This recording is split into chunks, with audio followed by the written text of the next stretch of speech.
ఏ ఇంట్లోనైతే దేవుని చిత్తములో నుంచి తొలగిపోయినటువంటి దంపతులు ఉంటారో, భార్య అయినా భర్త అయినా, వాటి నష్టం బిడ్డలు అనుభవించాలా. హల్లెలూయా.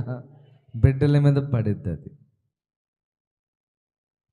ఆ నష్టం అనేటువంటిది బిడ్డల మీద పడుతుంది.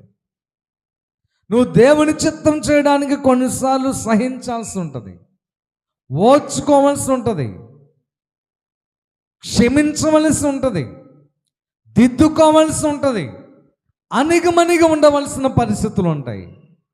దేవుని చిత్తాన్ని ఇగో ఎప్పటికీ నెరవేర్చలేదు. హల్లెలూయా, స్తోత్రం చెప్పండి.